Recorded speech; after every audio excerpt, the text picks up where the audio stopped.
Did I look unprepared? Because if I did, no. I'm hearing myself. Sorry. See? Perfect. And you probably weren't hearing me hear myself. Which means I just look like a lunatic right out of the gate. Ladies and gentlemen, welcome to the Bob Doyle Show. Here's what you need to do, of course. If you're new to the show, you need to subscribe and click the bell. Why? So you don't miss a minute of this exciting action. I'm hearing weird sounds. Did you hear those weird sounds? All right, so look, new viewers, just hang tight. Don't freak out because you don't know what's happening. I'm going to explain all of it. Got a couple of things I have to do so I can see your comments. Like push some buttons that aren't wanting to push. Well, that's perfect. Seriously, ladies and gentlemen, if you're new to the Bob Doyle Show, this is one of the most honest shows in show business. We just hang out, and I try to do all these ridiculous technical stunts. Sometimes it works, sometimes it doesn't, but we all have fun together. Now, I want to welcome all of you who are in the chat room right now. Let's talk to you right now. Let's acknowledge Sarah and Tommy and Callie and Dawn and Loretta and Diana. Hi, Diana from Germany. And we've got Lisbeth as well. And Crystal, where have you been? Okay, so first, expectations for new viewers. Now, you may have been sent to this show by maybe Lola Pickett, who is going to be our guest coming up, or other people who have shared, and maybe this is the first time seeing this show. And maybe you know me as Bob Doyle from... No, I needed you to say it. I need you all to say it out loud. Bob Doyle from... Oh, that's right, Georgia. The Secret. And so you probably came here expecting me to say something along the lines of, "Hi, and welcome to the Bob Doyle Show. Wow, have we got a great guest for you today. We're talking with Lola Pickett about empathy," and here she is. But here's the thing about this show. Well, first of all, what you should know is I have one of these at the ready at all times. Now, we won't get into this right now because it's just a little too silly. There's no such thing, by the way, because this show, I don't know. Sarah, you describe it. Tracy's watching as well. Hi, Tracy. So it can get silly. I'm sorry. Sue me. Don't. That's really just no one really means that when they say that. Just, that is a little life hack for you right there. Speaking of life hacks, wow, what a segue. How does he do it? You're going to want to subscribe. Click the bell. See, this is an actual bell. We do practical effects here. You guys can sit down. Thank you. So the beginning of every Bob Doyle show is a lot of this. So if you need to skip ahead, if you're watching the replay, let's say that by 8:10, we'll start the interview with Lola. Okay? Fair enough? Now look, certainly you can indulge me for a measly few minutes while I tell you what this show's about.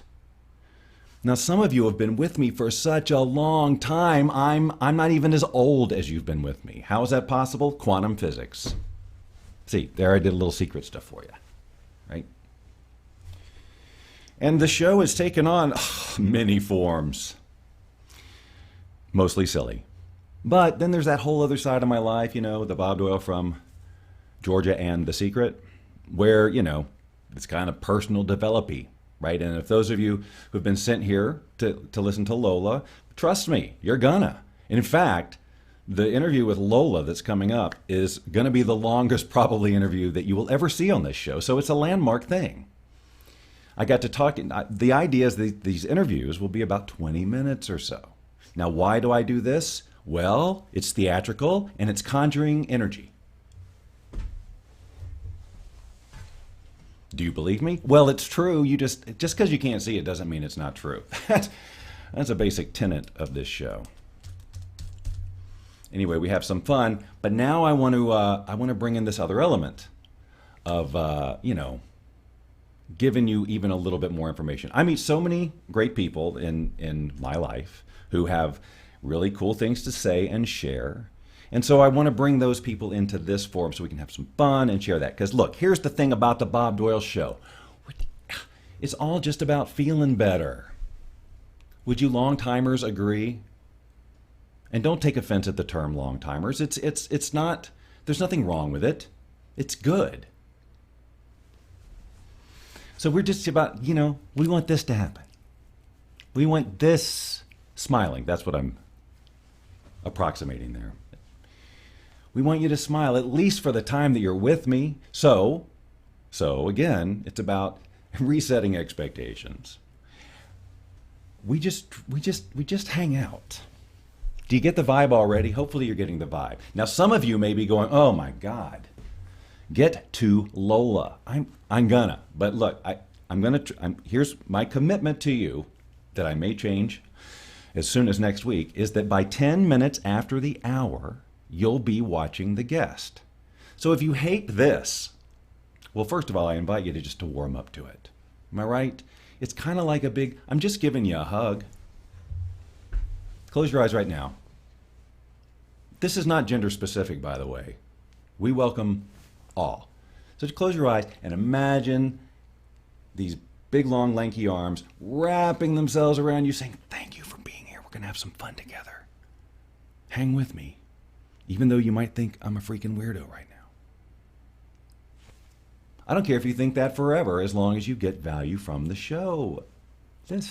Don't underestimate the value of a smile. I think that's the new tagline.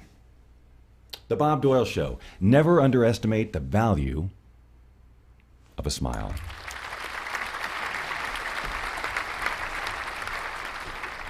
All right, we'll workshop it. We'll see. But it seems like something should be, never underestimate the value of a smile. Never underestimate the value of a smile. We could even do a jingle. That seems like that's a ukulele song waiting to happen, don't you think? If you do think so, type "Heck yeah, Bob" in the comments. Now, normally I show your comments here, but 45 seconds before the show started, it stopped working.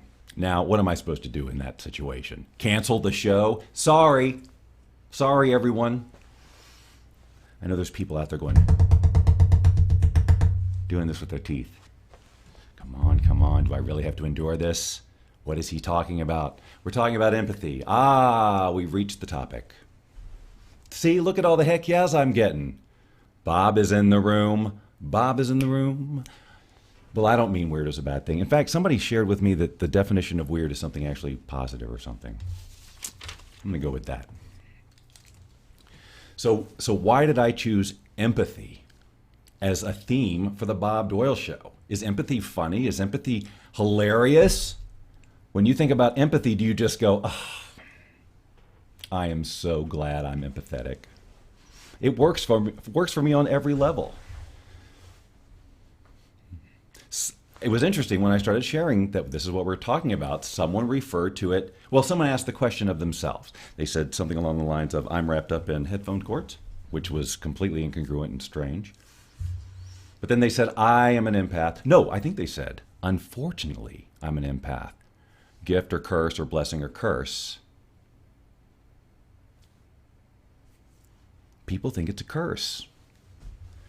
But the conversation you're about to hear with Lola,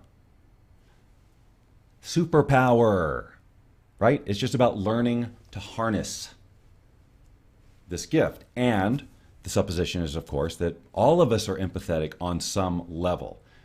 Now, of course, I meant to come out of the gate saying, "Hey, if you haven't taken the quiz yet, go take it so you know what kind of empath you are." Not absolutely required. It's not like you're going to be lost in the interview.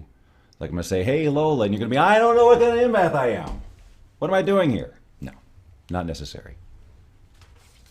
You can go to bobdoyleshow.com/empath quiz. Some nice soul will type that into the comments, because that's the kind of team we've got here.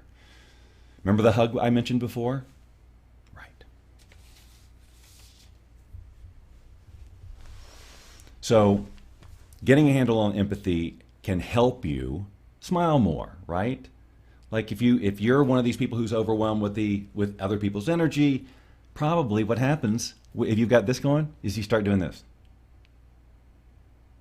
Right? Do you see what's happening?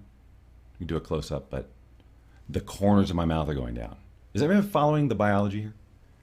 So it's like, I'm feeling empathy. It's too much. I can't handle it. And if you're a coach or something like that, it can be tough, right? Think about, look, if you're a coach, who's a coach? Raise your hand. 1, 2, 3, 4, 5. Why, that's a lot. 1,006 coaches. So, let's say you're doing one-on-one coaching with somebody, and they got their heaviness, and they're always bringing it to the table, right? It's easy for you to take that on because you're empathetic. Think about group coaching. Now you got, you know what I'm saying? So learning how to turn your empathy into a superpower, super valuable. Okay, it's 8:10, so I better fulfill my promise. Hey there, can I help you? I really hope so. I host a show on the internet. Okay. And I need a funny line. I don't know if you guys still sell funny lines, right? That's mostly what we sell. Okay. I need a funny line about empathy. Empathy. Yeah, taking on other people's emotions, just feeling empathetic. Yeah, I know what it is. I'm trying to find something that might be funny about empathy. Okay, great. I mean, at this point, I'm kind of got a deadline, but if you do, maybe have something on clearance. It's really, honestly, something. I know, you didn't have the budget for it. Right. Yeah, how do you know that? Yeah, I hear that a lot. Okay. So, okay, well, let's try this. Hey, you're overly sensitive, shy, and introverted. Is that one of the lines? Yeah, that's a funny line about empathy. All right. Maybe something else? Okay, you're picky. How about this? Hey, you're drained by crowds and need alone time to revive yourself. Okay. Again, just doesn't seem funny to me. All right, let me dig deeper. Now, those were clearance items, you understand? Okay. Well, I mean, how much are we talking a difference, between these clearance items and a line that's actually funny? Well, it just depends, sir. All right. Okay, what do you have that's in the more funny section? Let's see, hey, you socially isolate. What? You socially isolate. Okay, it's hard to understand you. All right, I'm human. Okay. Still not funny. You absorb other people's stress and emotions and symptoms. I'm starting to think you and I have a totally different idea of what is humorous. It feels like you're condescending to me. I don't mean to be. I'm just, when I say humorous, I want it to get a laugh or something close to it. And I'm just saying that what you have said so far really isn't. There's just nothing funny about them. All right. Hey, you have chemical sensitivities and can't tolerate scratchy clothes. I'll take it. So, empathy.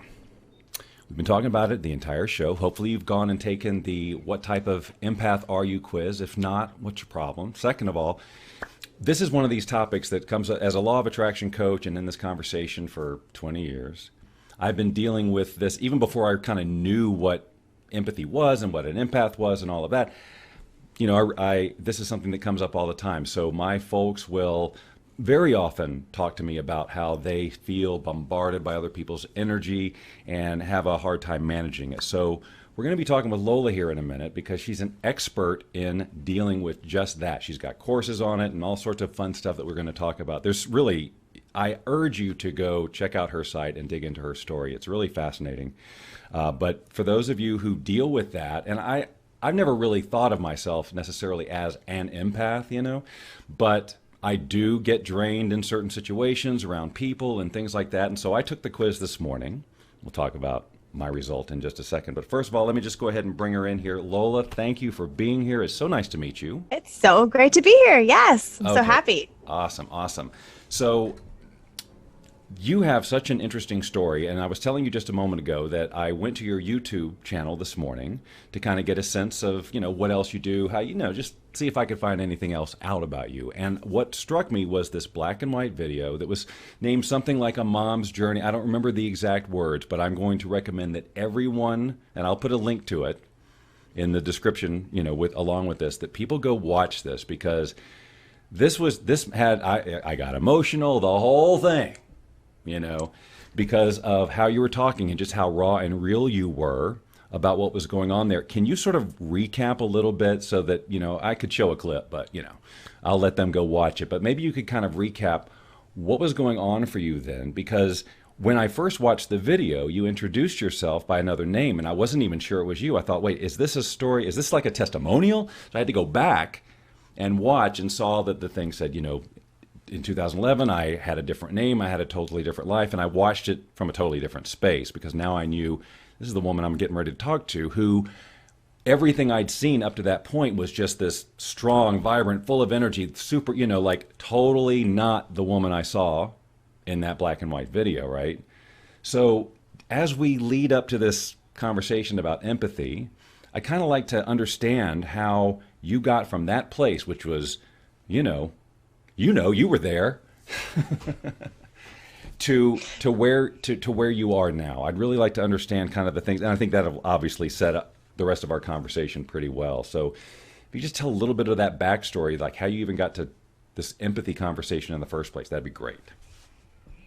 Absolutely. So that video, which I shot in, I think, the beginning of 2012, 2011, I was in a pretty rough place in my life. I had had my son, and he was at that point about 1.5 years old. And he was a big wake-up call for me, because I realized as I looked at him, and he was getting older already and beginning to take in the world and show up as himself. And I looked at him and I thought, I want to be the kind of parent who can tell my kids, you can be whoever you want to be when you grow up. But I can't in integrity do that if I'm not doing that myself.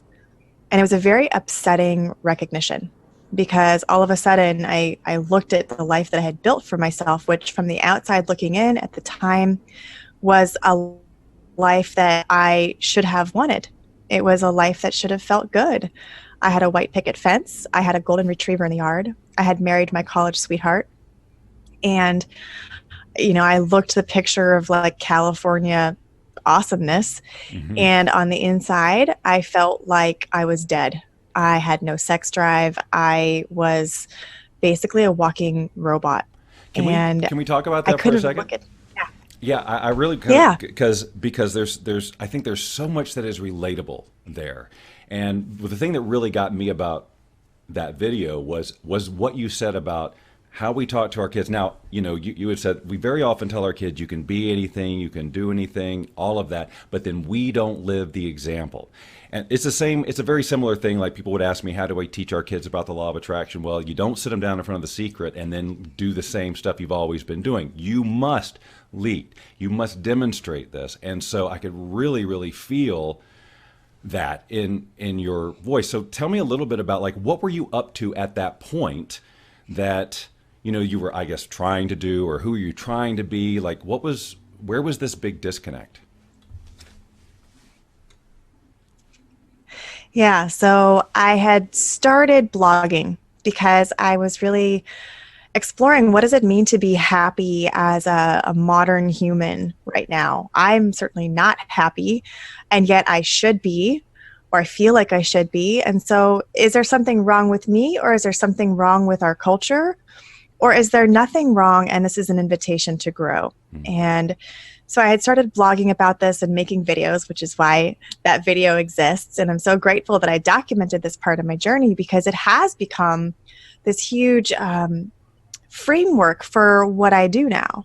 Because I had to, I think, really get out of the stupor and the numbing that I had gotten all too used to. I had to be numb because I was in a job at the time that I really hated. I was actually in charge of marketing a product I didn't even believe in. So here I was being a parent, trying to be in integrity with my child and live a real example of how I want him to be in his life. And yet I'm going to work from 9 to 5 at this job marketing a thing that I am totally against as a person. And I don't need to like get into what that was, but right. It just didn't fit. And there were so many pieces of my life at the time that didn't fit. And I felt really trapped by that. because here I had made this commitment to this person who I had married to. I was in a mortgage. I was now a parent. And so I think a lot of us can relate to this feeling of like, well, crap, what do I do? Because I've said yes to all this stuff. And what if that yes is no longer authentic? You know, what do I do now? Yeah, and that I think is definitely something that people can relate to, that I've made all these decisions thinking that these were who I was going to be, and then you get to that point and now you realize, wow, no. Now what a lot of people do is just roll over and get complacent and say, I guess this is it, right? I guess I can't have the ideal life. And what I really got from that video was like that was just like not an option for you. It was either, you know, like, why go on if I can't be who I'm going to be, if I can't be this example? So now what I don't know is what happened, you know, to change all of that. And so that's what I want to hear. So much happened. I started asking small questions about what I could change about my life. Maybe I could get in better shape. Maybe I could change my diet. Maybe I could change my style. Maybe I could change my job. Maybe I could move. And then as I asked those questions, began to make changes that were like incrementally more authentic to who I felt like I was really supposed to be, it became easier to start tackling the bigger questions. And one of the biggest questions at the time happened to be my marriage. And what quickly became clear was that the person who I was when I said yes to this decade-long relationship, so this was not a short-term thing, was no longer the person who I was now, and really wasn't the real person that I was inside at that time. And so I had to come to grips with this possibility that maybe my marriage wasn't until the traditional death do you part, but maybe it was until the death of who I was. And when that began to kind of solidify, it did become clear that that was no longer going to be the healthiest choice for me, even though it was a fine relationship. And I think a lot of people struggle with saying no to something that's not a fit unless it's really, really terrible. Right. And It's so tolerating. People just so tolerate. hard, yeah. They'll tolerate their entire lives away when joy is just on the other side of a really hard decision. You know, like I can relate to that story of being like, well, it's not, you know, it's so that must what I gather to you must have taken so many really just freaking incredibly brave leaps of faith where you just had no idea what was going to happen on the other side. You know, but that's what people have to do. They have to move through that just insane comfort zone if they're going to move into something spectacularly different than what they've done. What were some of the biggest? I mean, obviously, you know, ending a marriage that's not easy. So, given that that's a big challenge, and you got through that, what were some of the other things that you were up against that could have slowed you down or stopped the average person or whatever? Yeah, so many. I met someone who I wasn't sure was, you know, a long-term option for me, but it was a wake-up call to what was possible inside of a relationship. And this is kind of as I transitioned out of my marriage. And that person was moving indefinitely to the Amazon jungle in Peru. And so I really couldn't like pin my future to this person, which was actually probably the best possible thing. But what it did do was invite me to go to places literally in the world that I had never dreamed of exploring, and also places in my own consciousness that I had no idea I could access. So another leap of faith I took was to jump on a 9-hour plane ride to go down into the Amazon jungle and spend some time with this person who was pretty much a mystery to me still. I'd only known him in person for 3 weeks before he moved to Peru. And so I left my child behind with his dad and with my parents and went on this adventure, which was huge because it was saying, I'm choosing myself. I'm choosing myself, and I'm going to go put myself in real uncomfortable physical circumstances and rustic lodgings in the jungle. I'm going to drink ayahuasca. I'm going to get real uncomfortable with this person who feels like a fit, but I have no real idea. So how petrified were you?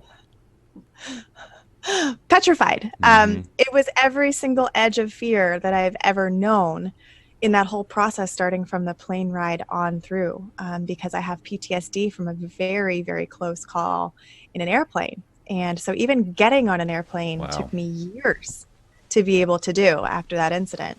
So if you were to look at the type of lifestyle you were living, how like impossible was it for you to consider going to the jungle and doing all of these things? Like how contrary was that to who you had been up to that point? It was so contrary that it wasn't even in my frame of reference. I was taking so many safe routes in my life prior to this kind of turning point. I didn't even get on an airplane on my own honeymoon because I was so scared of all the possibilities that that could entail. So I took a cruise. So, I mean, I made every other kind of choice besides the choices that I was now making.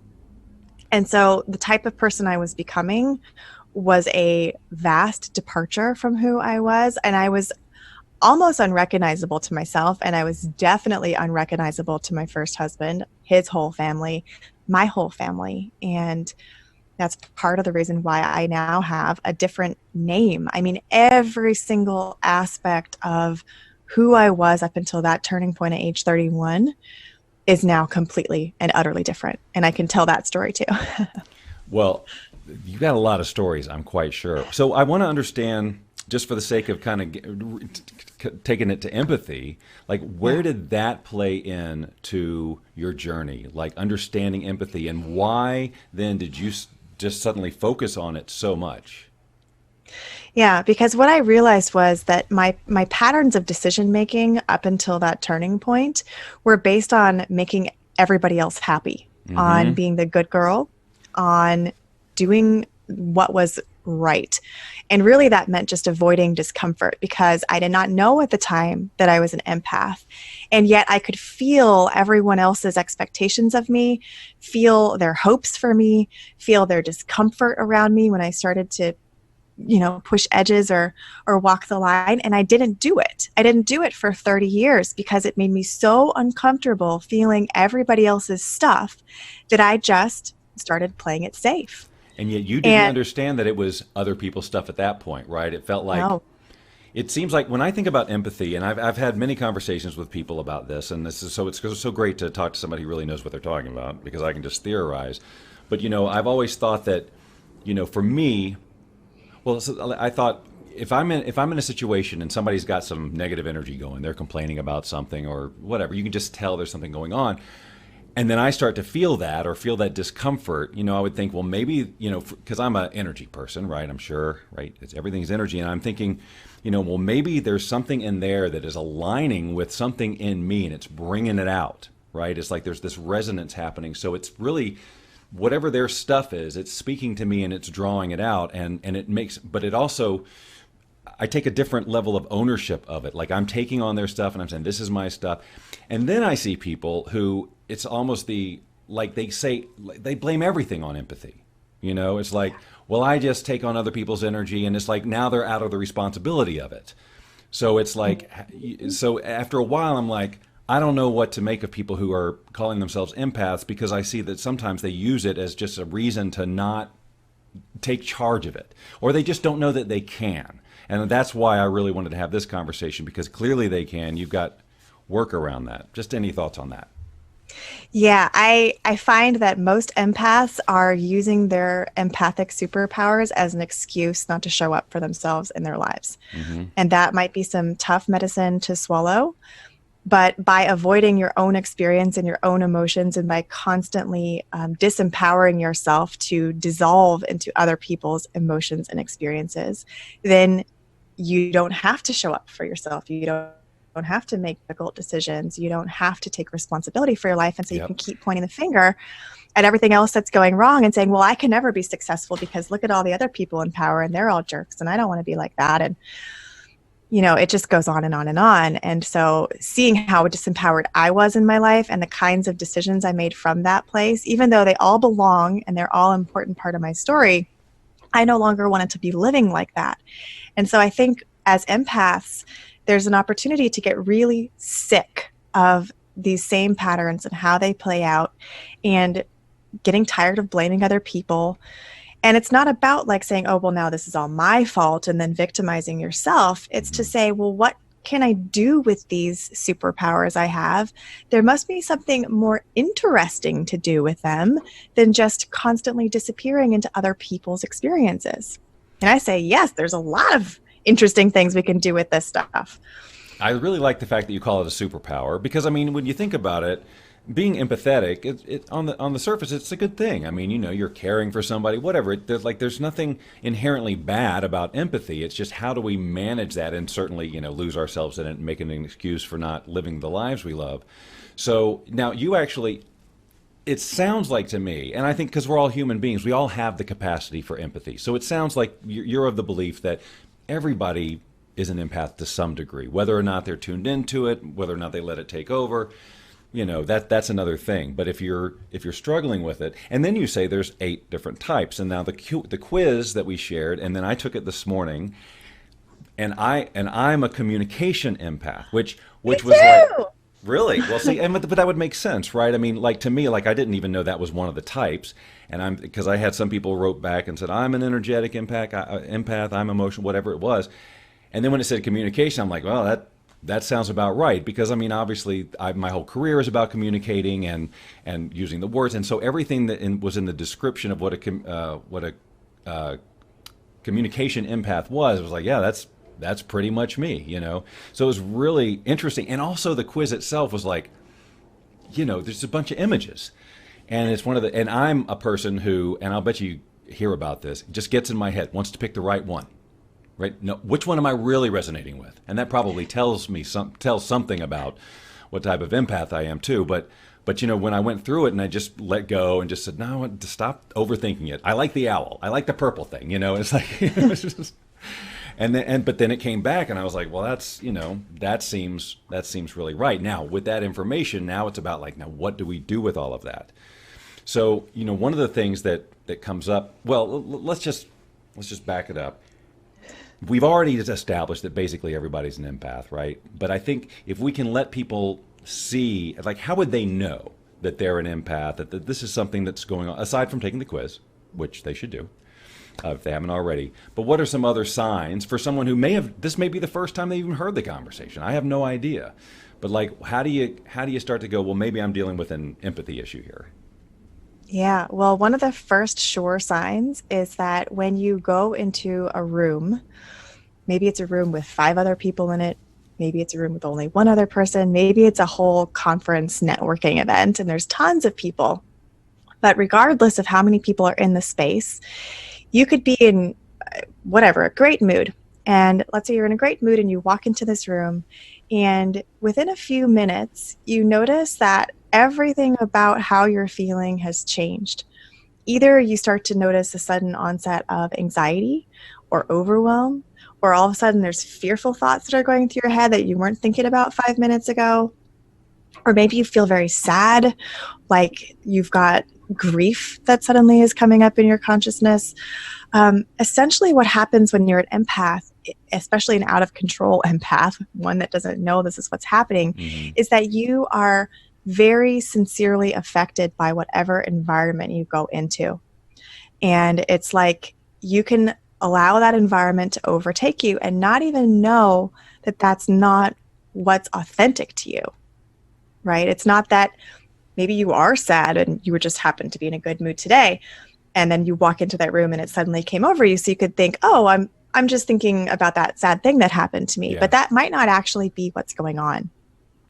So that can feel very overwhelming and helpless to people, obviously. And, you know, then they discover, okay, I'm an empath, and they hear like, what can I do? And they Google something maybe, and then they hear about, you know, setting up a shield or whatever. So, and I know that that's something that is talked about all the time. I'm gonna surround myself with white light, and I'm gonna go in here and all that. But look, there may be some people who aren't that woo-woo yet, right? They just know that they're feeling this way, because that's, you know, in my career with the law of attraction, it's all about dealing with the people who aren't necessarily woo-woo. It's like bringing it down to reality, right? But what we're talking about here, we're sort of talking about like invisible communication and energy, and it's kind of woo-woo, right? So how do we help a person who's like kind of like this about woo-woo stuff get a handle on this? Yeah. Well, I want to just start off by saying the reason why casting a shield or surrounding yourself with white light doesn't work, not only is it too woo woo for the vast majority of people, but also it's continuing the same line of thought that's causing the empath problems to begin with, which is that it's all about everybody else. Hmm. Right. And so the way that we as empaths begin to step back into our power is not by keeping everybody else out, it's by letting ourselves out. Right. So if you put a shield around yourself, what also is happening is you're keeping yourself in, Yeah. not radiating out. And so the best remedy for an empath is to begin to express yourself. It's to begin to say things like yes and no, and to get really curious about what is it that I want? What is it that I need? For a lot of people, especially those of us who are healers and caregivers and who have our hearts wide open, Mm-hmm. we are not used to thinking about ourselves. We have been told that this is arrogant, this is self-centeredness, this is bad juju. We are not supposed to think about ourselves like that. And that's actually step number one to beginning to operate as an empath in a much more holistic, grounded, functional way, is to dare to ask yourself, well, what am I about? And what's authentic to me? And who even am I, so that I can figure out what I'm being authentic to? What might that look like when you're in a situation, whether it's a conversation with somebody or you're at a party and you're feeling that overwhelm? What can you do in that moment to kind of bring it back and you, doing what you say? How would showing yourself and showing up and expressing, what would that look like? Yeah, so I have a little story from my own experience. Back when I was not as empowered, when I would go to a party and feel like it was time for me to go, because I'm an introvert, and so I would get very easily overwhelmed and just kind of not replenished by these experiences. And so I'd find myself saying to my husband, you know what, I think they want everybody to go, so let's just go. Instead of consulting myself and saying, no, actually, I'm the one that really wants to go. And maybe I just need a little bit of a break. And so what it looks like now is when I start to notice that feeling of like, it's time to go, I will just simply advocate for my needs and say, hey, I'm feeling really tired, or it's time for me to go into a different mode now. I need to go replenish myself. So I'm either going to go take a break outside, I'm going to go get some water from the kitchen, or it's time for us to go ahead and go back home. Instead of saying, hey, I think they want us to go, so I don't have to say that I want to go and maybe hurt some feelings along the way. Right. I'm not so worried now about hurting feelings. I'm more concerned about ignoring what I need. Yeah, I think it comes back down to being your authentic self and not trying to, make everybody happy or whatever. And I think that's probably something that empaths might do, right? People Yeah. pleasing. And so so you do talk about people pleasing. You say you're a former people pleaser. Is that kind of an indication of being, like, what kind of, does that fall into a particular type of empath, or does that whole people pleasing thing, does that span several or all of them? Yeah, it's pretty common to most types of empaths. And another thing that you might not associate with being an empath, but that might actually be part of your experience as an empath, is being a perfectionist, getting things exactly right. Interesting. And procrastinating because things aren't exactly right, or you don't have exactly what you need yet, or you don't know enough yet. A lot of those stories are coming from that not enoughness, from, again, like not really taking responsibility for showing up in your life, which is the shadow empath. So if you're a perfectionist and a people pleaser, it may just be a symptom of something deeper going on with you, which is that you're feeling so much like everyone's expectations or hopes or desires for you, and you're afraid of not measuring up. Wow. And so you Okay. just don't show up. That's freaking awesome and huge, because I'm thinking of the perfectionists in my life, myself included, although I'm not as bad as I used to be, but every now and then it shows up. But they are also very empathetic. They are the people who feel everybody's energy and take on the stuff. But I never would have linked perfectionism and procrastination, all that, to the expectations of others and things like, I mean, obviously there is something like, I want to get it right so people will like it, but I never would have tied empathy into that. So, Yeah. so there's help for these people. There is so much help. There is so much help. So it seems like so Yeah. much about boundaries, just boundaries, boundaries, boundaries, right? So let's talk about what, because it can be challenging. You said, we're not used to thinking of ourselves. There's all these challenges for an empath to handle this. So, like, how do we even start? Such a good question. And boundaries are so much more complicated than your average Google search will yield you an answer to. And part of the reason for that is that it isn't just about saying yes and no, although those are critical ingredients for any good boundary system. But it goes deeper than that, because the reason why we say yes and no and our motivation for those yeses and nos or the maybes is not necessarily logical. It's actually neurological, and it's based on how our nervous systems were programmed to respond to the world from childhood.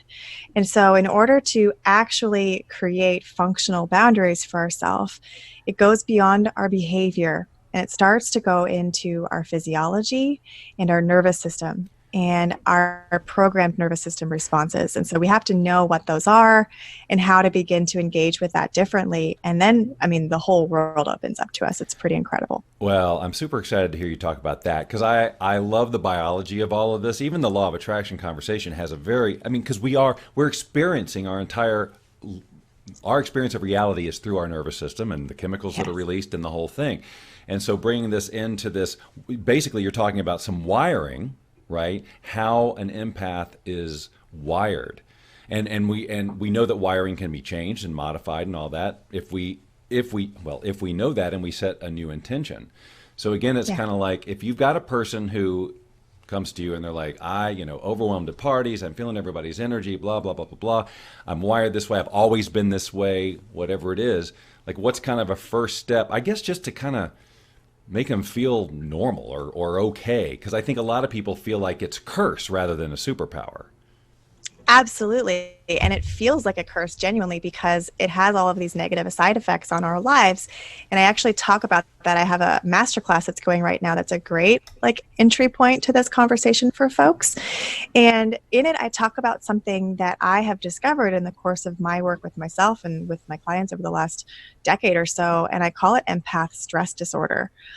And because I was starting to find these fascinating correlations between things like perfectionism and anxiety and people pleasing, there's actually a whole host of symptoms to this, what I'm calling a disorder, although it's certainly not like a diagnosis at all. It's just like a cool name for something that I see happening over and over again. And it's really helpful for people to have that feeling of belongingness. Like I'm not weird. I'm not abnormal. I'm not an outsider. Actually, there's a whole host of people in this world who are having this very similar experience. And what if in community we can all begin to change these stories of I don't belong, I'm not good enough, I'm too much, I'm whatever, and start stepping into a different possibility for ourselves, of our nervous systems. It's so exciting to me to have tools that work and to be able to share them. I've got lots of people taking the masterclass right now, and it's really exciting to see people be like, hey, hands raised, this is totally me, and oh my God, thank you for having this conversation. So let's talk about when a person gets a handle on this and now they can harness this superpower. Aside from just feeling better at a party, what else is possible? Well, so much is possible because you're now operating from a place of worthiness, not just in your mindset, but in how your body actually engages with all of life, with reality, with your finances, with your kids, with your partner. You start to make decisions in totally different ways. And as you know, our grid of perception is very limited. We're only taking in maybe 10% of the data that's available to us. And so when we start to change the grid through which we're perceiving our reality, and we're going to get a little woo here for a second. Cool. We all of a sudden have new opportunities in front of us that aren't really new at all. We just couldn't see them before. Mm-hmm. Just another shift in perception. We're changing the lens through which we're seeing the world, and things can occur completely differently. So Yeah. do you help people see, as because I put the link up for the masterclass. It's a free class, right? So Mhm. yeah, so definitely if this is something, but when to help a person be empowered like with this, what's one of the, because again, I run into this all the time, and as a coach it's very frustrating to run up against somebody who doesn't know how to handle this, and up till now I've had no specific tool set to help them with that. It's just kind of like this sticking point where they just keep falling back. But to empower them and go, wow, this can be a superpower. And then you talked about things like finances, which of course, you know, that's a thing. All of these things. So Such a thing. I so but it's just I never would have tied any of that into this empathy thing. So it seems like even if you kind of just halfway suspect that maybe this is the thing, there's a lot to learn in this masterclass about just how big of an impact your empathetic nature is having in your life. And if you can just pick up one or two things that can help you rein that in, I could see where it would have this exponentially positive impact in the rest of your life, relationships too, especially.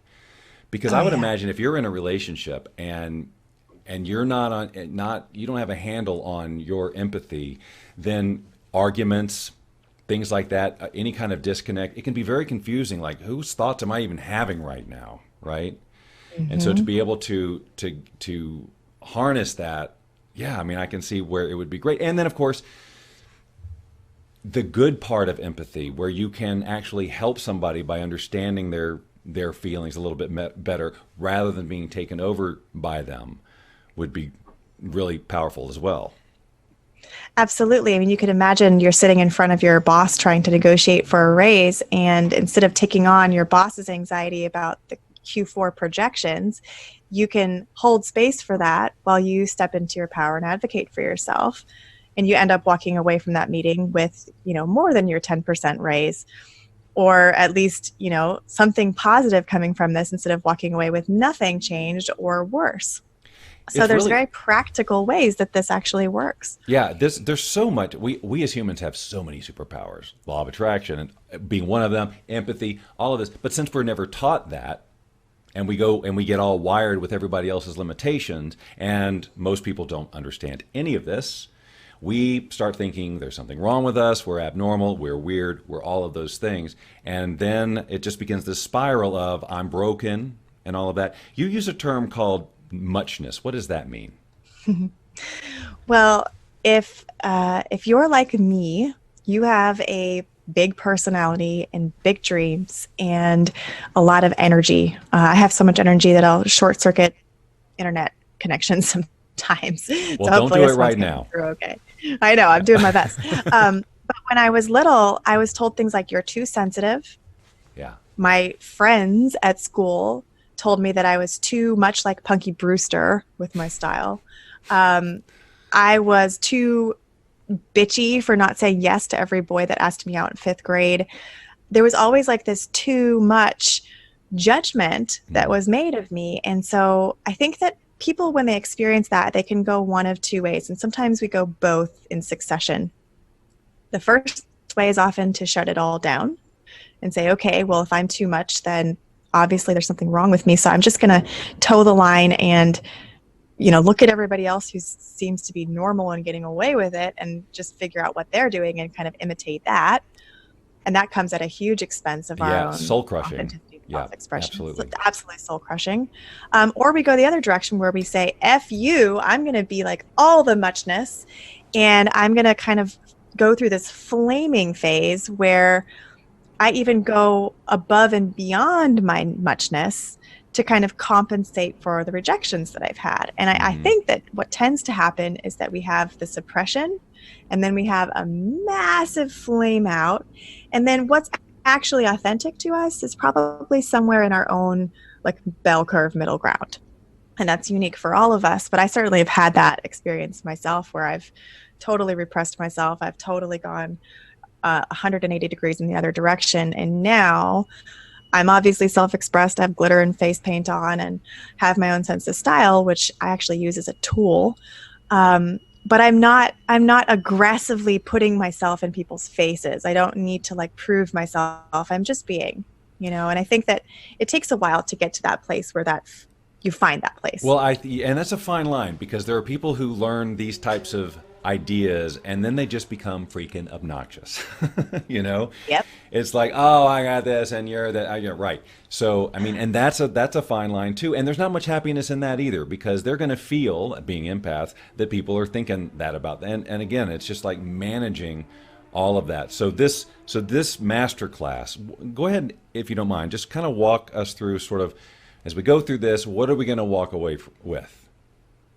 Yeah, so the first class really helps you see whether you have ESD, which is what I call empath stress disorder. And I go through the 8 indications that what's going on in your life may actually have at its root that you are an empath. You may not have ever known you were an empath, but if you have some or all of these indicators, it's a pretty good chance that you are. And then with that information, you can begin to move through into a place of more empowerment, which is where we go to in video 2, where I teach you all the ways that I started to make those really tough decisions. How did I change my career path? How did I start asking hard questions of my marriage or, of my life purpose, things like that? Those are not easy decisions to make. But there is a very clear process to begin to make those decisions to create, immediate benefit in your life. And I teach that whole entire framework. It's actually way more simple than you might think. That's video 2. And then in video 3, we start talking about boundaries. It's a real deep topic, but there are 2 critical reframes that I teach my clients and my students that if you start to put them into place in your life, you will see an immediate change in the way that you're interacting with people and the amount of energy and emotions that you're taking on. So that's class number 3. And then in class number 4, we start to get into the nervous system. And you'll get to see a little preview of what's in my big class. Well, Lola, thank you so much for sharing this, because I've learned a ton, and I'm really looking forward to going through the masterclass and figuring out this next step and all that. Because again, just not just for myself, but just as a coach, it's going to be super helpful for me to see that and be able to say, go take this masterclass. I mean, like right away, I've got something to help people so that they can reel that in. And now, wow, it's like I'm dealing with a totally different person instead of all the disempowered stories that we got to work through and do EFT on and all this stuff, right? All this releasing, just feeling great about, wow, I do have this superpower and I'm learning how to use it, and look at what good I'm doing. So it's a great thing you're doing out here. Super happy to talk to you, and I can't wait to take the masterclass. So thank you so much, and I hope that we can come back around and talk again, because you've got so much else we could talk about. I have so much else, and I just really appreciate being here with you, Bob. And may everybody who feels overwhelmed and anxious because life, may you gain something beautiful and empowering in this conversation. And if you come play with me over in the masterclass and in the rest of my world, it's a pretty awesome place to be. Sounds like fun. Lola Pickett, thank you so much. We'll talk soon. Wasn't she great, ladies and gentlemen? And thanks for being in the chat room, Lola. Okay, so now look. Typical Bob Doyle stuff. The link you want is the one I gave you for in the chat. BobDoyleShow.com/Lola class. And I know that there were a couple of times when it said empath class, because that's how I set it up first, and somehow I changed it. So that won't work right now. So do Lola class. I'll fix it. Trust me. But I discovered that like 45 seconds ago. So there you go. So thank you for your participation in here. I could totally see a lot of relating. I had some of you in mind specifically at some points. Hey, Dan, thanks for joining us, and thanks to all of you who came in while we were doing this. I hope that, of course, you will remember to subscribe and click the bell so that you'll be notified when we do our shows. Now, our shows will be every Wednesday morning at 8 a.m., and it'll be basically the same format. Now, you'll notice that before we talked to Lola, there was a little animated clip, right? And that's all done with virtual reality technology, and that's one of the other things I'm up to and what I've been wanting to integrate into the show. So don't be jarred by weird-looking creatures and people, and that's just going to be part of it. You'll learn to love each and every little weird movement and crazy whatever. When the arms go right through the body, that'll be endearing to you. Sure, it's a little off-putting. Is that supposed to look like me? All right, now we're going to try something that I just thought of doing while we're watching the interview. I only have a few minutes here. I've done this before, but I don't know. I don't know the current state of things. Bob, what are you talking about? All right, we're going to demonstrate. We're going to do a little demonstration of two empaths talking to each other. Now, it's great in theory, right? Let's see what happens. Hey, man, I'm taking on your energy. Hey man, I'm taking on your energy.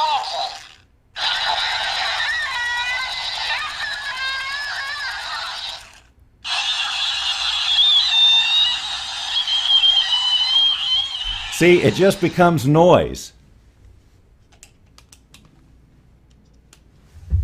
You all laughing hysterically right now? Because it's hard to hear. There we go. Oh, wow. Standing ovation. Come on. You're overdoing it. Okay. So, well, look, I'm not usually, I'm going to be honest with you. I'm one of those people who really doesn't like criticism. I just want you to like everything I do all the time. And if you don't, you just got to keep it to yourself, because otherwise you're going to ruin my day. That's probably because I'm an empath. See how it all works? But would like your feedback on the format. Now, like I said, Lola's interview was probably one of the longer ones. But, come on. Super interesting, right? Now, that's not to say that if I don't talk to people longer later that I think they're boring. Don't make... Or maybe they'll all be long. I don't know. You tell me. Was it too long? Was it the right length? I want your feedback. We're a team. We're a community. Speaking of which, there's a little more to that interview. What? Oh. That's right. There's a little more that you didn't hear. But Bob, I want to hear the rest of it. How can I do that? Well, should I tell you? I'll tell you. And I'm going to update the description of this video with a few links, this being one of them. Time constraints, go with it, feels like that, perfect. Jeez Louise. What was I talking about? Totally got derailed. I think it's because the shirt's so uncomfortable. Oh yeah, Fan Arena. The Bob Doyle Show Fan Arena. What is that? Now, some of you know. It's it's an exclusive group of fans. We had to build an arena because there will be so many. It's not a fan page, not a fan club. A club and a page, that wouldn't contain us. Fan Arena. Whew, vast, right? So the Fan Arena is where we'll play the extended mix of some of these interviews. Oh. So there's a reason to go. And there's also I have visions, ever-evolving visions, of other things that we'll be doing in the Bob Doyle Show Fan Arena. Now, those things won't always be there. They'll be up there for like 24 hours, 48. But then where will they go? Well, I'm just going to keep you in suspense on that one.